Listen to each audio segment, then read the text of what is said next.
দক্ষিণ বঙ্গোপসাগরে একটি স্পষ্ট লঘুচাপ সৃষ্টি হয়েছে, যা আরও ঘনীভূত হয়ে বুধবার সন্ধ্যায় নিম্নচাপে রূপ নিতে পারে। আবহাওয়া পূর্বাভাস বলছে বৃহস্পতিবার এর গতিপথ বোঝা যাবে। এর প্রভাবে 24 অক্টোবর থেকে উপকূলে ভারী বৃষ্টির সম্ভাবনা রয়েছে।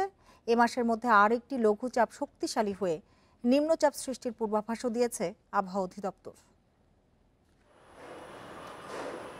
বান্ডেল থাকলে প্রতি সেনমানিতে টাকা বাঁচবে। বিকাশ সেনমানি বান্ডেল কিনে জিতুন প্রতি লেনদেনে। এবছর বর্ষা বিদায় নিল 14 অক্টোবর। এরপর থেকেই আবহাওয়া শুষ্ক হচ্ছে। বর্ষার পর সাধারণত আবহাওয়া পরিবর্তন হয়, তাই এই সময় বঙ্গোপসাগরেও সৃষ্টি হয় নিম্নচাপ থেকে ঘূর্ণিঝড়।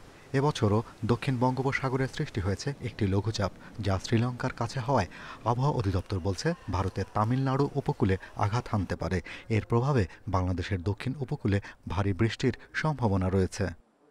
উড়িষ্যা নিচে অর্থাৎ অন্ধ্র তামিলনাড়ু এই অঞ্চল দিয়ে উপকূল অতিক্রম করার সম্ভাবনা রয়েছে।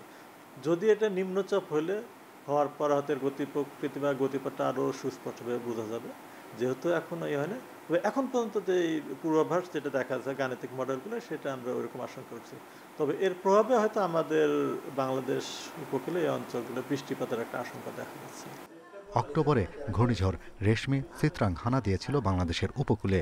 এ মাসের দীর্ঘমেয়াদী পূর্বাভাসেও বলা হয়েছিল মাসের শেষের দিকে বঙ্গোপসাগরে একটি ঘূর্ণিঝড় সৃষ্টি হতে পারে।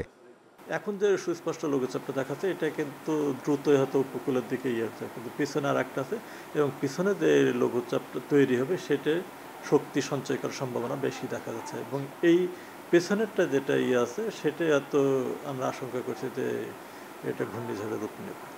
আবহাওয়া অফিস বলছে সূর্যের এখন দক্ষিণায়ন চলছে, তির্যক হয়ে পড়ছে আলো, তাই প্রায় সারাদিনই থাকছে সূর্যের তেজ। তবে নভেম্বরে এই তেজ কমবে, আসবে শীতের অনুভূতি। Shahriar Anirban, independent news, Dhaka.